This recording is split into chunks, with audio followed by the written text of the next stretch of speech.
जंगल में कई किस्म के पक्षी साथ साथ रहते थे। वे सभी हर पक्षियों की मदद करते थे। उनमें में से एक पक्षी मीनू चिड़िया थी। वह कहती है, मेरे भाइयों और बहनों, हमारे जंगल में अब की बहुत जोरों की तूफानी बारिश होने की आशा है। तुम आप लोग थोड़ा सचेत हो जाओ ताकि हमारे ऊपर कोई परेशानी ना आए।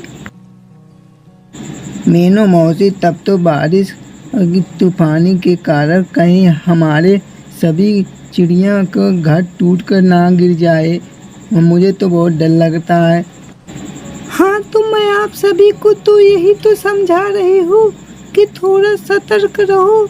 अगर कोई किसी को दिक्कत हो तो चलो चील राजा के पास, वो हम वहाँ चलते हैं।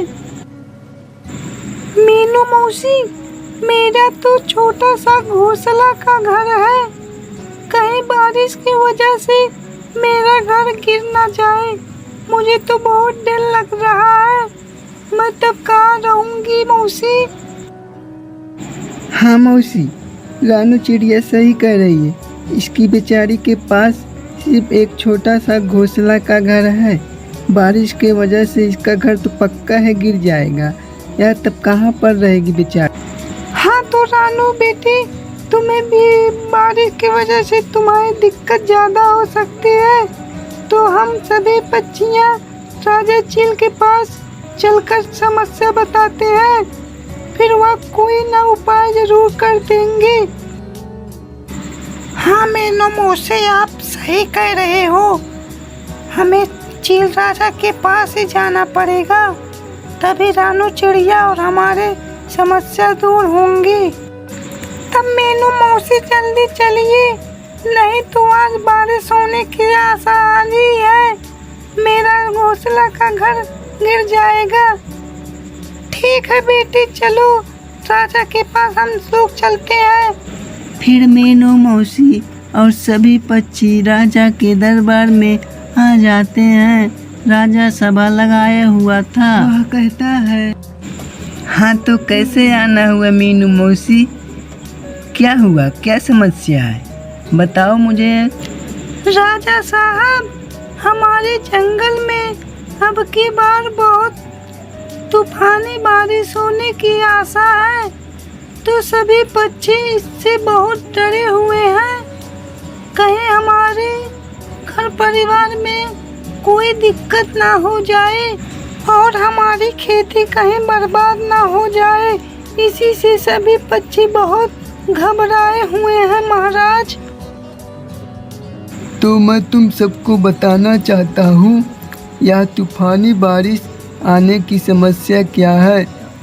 सभी इंसान या पेड़ पौधे जो है सभी को काट रहे हैं। इसी के कारण यह बारिश तूफानी होने वाला है और इसी के कारण हम पक्षियों को यह भुगतना पड़ रहा है। इंसान गलती कर रहा है और हम भुगत रहे हैं, पर मैं तुम सभी की समस्या हल जरूर करूँगा। मैं तुम्हारा राजा हूँ, तो मुझे सेवा तुम लोग का करना ही पड़ेगा। किसको क्या समस्या है, आओ बताओ मुझे।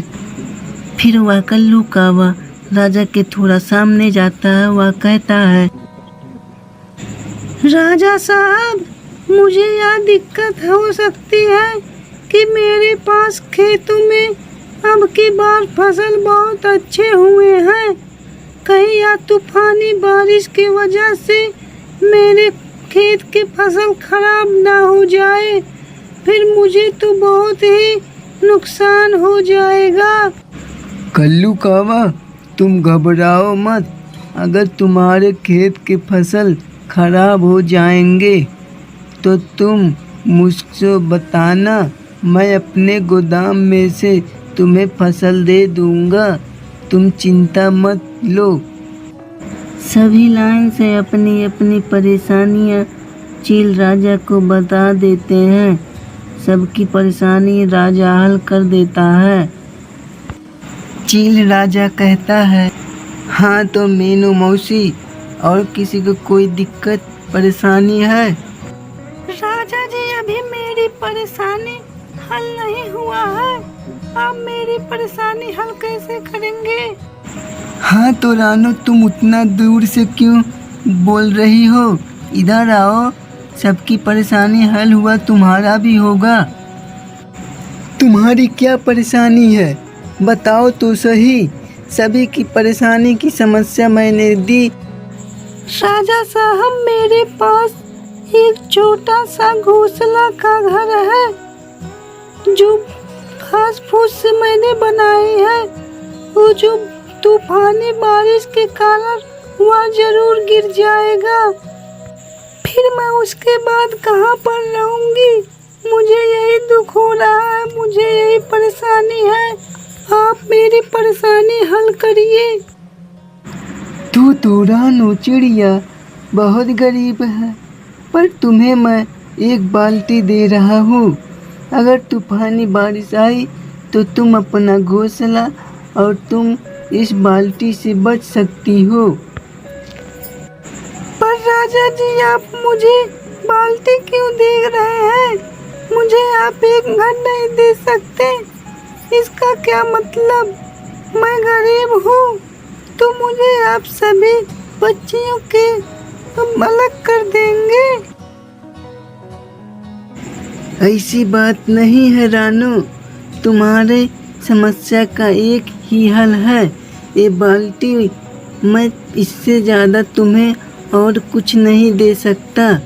चलो ठीक है, तुम यहाँ से अब सभी चलो। मैं अपना सभा खत्म करता हूँ, तुम ये बाल्टी लेकर चली जाओ।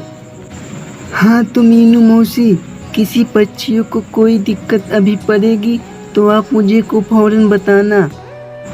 ठीक है राजा साहब, किसी बच्चे को कोई दिक्कत हो गई तो मैं आपके पास फौरन आऊंगी।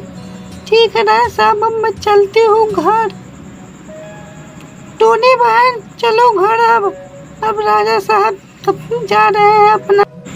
मीनू मौसी चिड़िया वहाँ से चली जाती है और सभी पक्षियाँ भी वहाँ से चले जाते हैं राजा के दरबार से। टूनी चिड़िया भी अपने घोंसले की ओर आती है। वह अपने घोंसले पर बैठ जाती है। वह कहती है, ये राजा साहब मुझे ये क्या दे दिए हैं? ये बाल्टी मेरे क्या काम आएगी? राजा साहब भी मुझ गरीब को सताते हैं। कहीं मैं तूफानी बारिश के कारण मारी ना जाऊं। ठीक है, जो भगवान लिखे रहेंगे वो तो होकर ही रहेगा। चलती हूँ, अब मैं सो जाती हूँ। फिर रानो चिड़िया अपने घोंसले में सो जाती है और इधर वही तूफानी बारिश होने लगती है। सभी पक्षियाँ के घर बह जाते हैं। वह बह इधर उधर लड़ते पेड़ में टकरा कर टूट जाते हैं।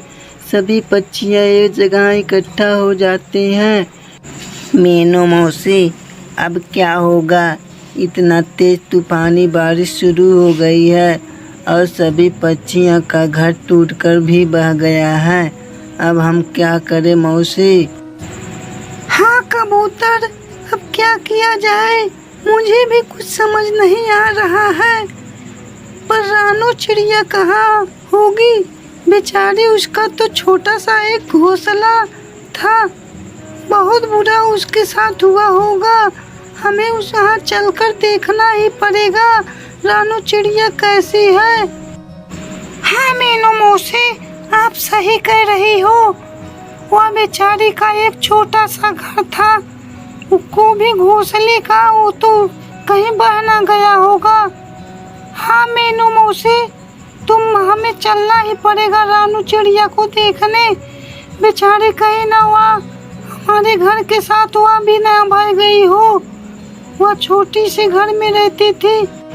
फिर मीनू मौसी और सभी चिड़िया वहाँ पर आ जाते हैं रानू चिड़िया के घोंसले के सामने। वहाँ देखती है मीनू मौसी, कहती है, कबूतर यहाँ देखो, एक कहाँ से इतनी तेज बारिश तूफानी में एक बाल्टी का घर, वो भी रानू चिड़िया के घोंसले के सामने ही। मीनू मौसी, हो सकता है ये जो राजा आज चील ने रानू चिड़िया को जो बाल्टी दी है वो यही बाल्टी हो। और हाँ मीनू मौसी, कबूतर भाई एकदम ठीक कह रहा है। यह एक जादुई बाल्टी है, इसमें रानू चिड़िया जरूर होगी। वो इसी बाल्टी से होगी, वो यही बाल्टी है। पर ऐसे कैसे हो सकता है कल्लू? चलो देखते हैं, फिर भी इसमें रानू चिड़िया हो सकती है। तुम्हारी भी बात सही हो सकती। हाँ मीनू मौसी, चलो तब देखते हैं। उसके बाद सभी पक्षी उड़ते हुए उस बाल्टी के घर के पास आते हैं। उसके बाद उसके अंदर चले आते हैं। अरे रानू, ये तुम्हारा घर है? ये कैसे बाल्टी का घर हो गया? हम लोग तो सोचे कहीं तुम्हें कुछ हो गया नहीं, इतनी तेज बारिश हो रही है। मुझे तो लगा कि तुमको कुछ हो गया है, इसीलिए हम लोग तुम्हारे पास आ गए हैं। नहीं मीनू मौसी, मुझे कुछ नहीं हुआ है। और यह एक घर नहीं है, यह एक जादुई बाल्टी का घर है। ये बोलती भी है और हर सभी इच्छा पूर्ण करते हैं। हर चीज अपने जादू से खिलाते पिलाते भी हैं। सच में रानू बहन, यह एक जादुई घर है। तो हमारे सामने कुछ मांगो और हमें दिखाओ, यह जादुई घर है। ठीक है कबूतर भैया, मैं अभी मांगती हूँ। ये जादुई बाल्टी तुम हमारे दोस्तों के लिए बारिश से बचने के लिए एक छाता और कुछ खाने पीने के लिए दीजिए। तभी उस बाल्टी की दीवार पर दो आंखें एक मुंह आ जाती हैं। वह कहती है, ठीक है रानू बहन, मैं अभी तुम्हारे लिए देता हूँ। फिर वह थोड़ा क्या करता है, उसके बाद वहाँ पर एक छाता और या कुछ खाने पीने के लिए आ जाता है। अरे टूनी बेटी, ये तो सच में एक जादुई बाल्टी का दीवार घर है। हाँ टूनी बहन, अब मैं भी देख लिया, यह तो सच में एक जादुई बाल्टी का घर है। हाँ टूनी बहन, अब तो तुम्हारे पास तो एक जादुई बाल्टी का घर हो गया, इतना बड़ा। पहले तुम्हारे पास एक छोटा सा घोंसला का घर था। हाँ कल्लू भैया, ये सब मेरे यह जादुई बाल्टी के कारण मेरे पास यह घर हुआ है।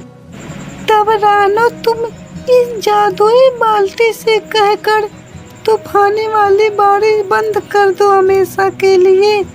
सभी की पक्षियाँ अपने अपने घर बनाएंगे। सबकी पक्षियाँ का घर टूटकर गिरकर बह गया है। हाँ रानू बहन, मीनू मौसी सही कह रही है। तुम जादुई बाल्टी से यह बारिश रुकवा दो। ठीक है भैया, मैं अभी यह जादुई बाल्टी से यह बारिश रुकवाती हूँ। ये जादुई बाल्टी तुम यहाँ तूफानी बारिश को रोक दो। तुम्हारे सभी पक्षियाँ बड़ी परेशानी में है। फिर वह दीवार कहता है, ठीक है रानू, मैं अभी यार तूफानी बारिश को रोकता हूँ। फिर वह अपने मंत्र से बारिश रोक देता है। मीनू मौसी, बारिश रुक गई है।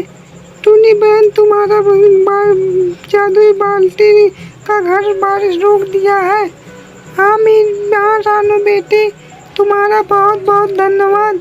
तुम अगर यहाँ नहीं होती तो सभी पक्षी का घर बिगड़ गया था। तुम्हारे वजह से आज सभी पक्षी जिंदा है, नहीं तो तूफानी बारिश में हम सभी मर जाते।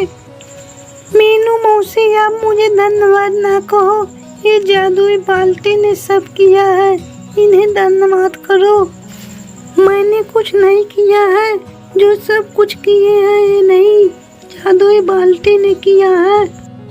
धन्यवाद जादुई बाल्टी का घर, आपके वजह से आज हम सभी पक्षियाँ जिंदा हैं, नहीं तो हम लोग मर जाते। कोई बात नहीं पक्षियाँ, आप सबकी मदद करना मेरा फर्ज था। आप सब भी किसी की मदद जरूर करें। रानो जब हम लोग चलते हैं तुम हमें तो भूल तो नहीं जाओगी या जादुई बाल्टी का घर पाकर। मीनू मौसी आप कैसी बातें करते हैं, मैं आप लोग को कैसे भूल सकती हूँ। आप लोग भी मेरे साथ इस जादुई बाल्टी के घर में रहे। वह तोता भैया कहाँ गए हैं, उन्हें बुलाइए। फिर वह लाल तोता वहाँ पर आ जाता है। सभी पक्षी खुशी खुशी रहते हैं। तो दोस्तों आपको यह कहानी कैसी लगी?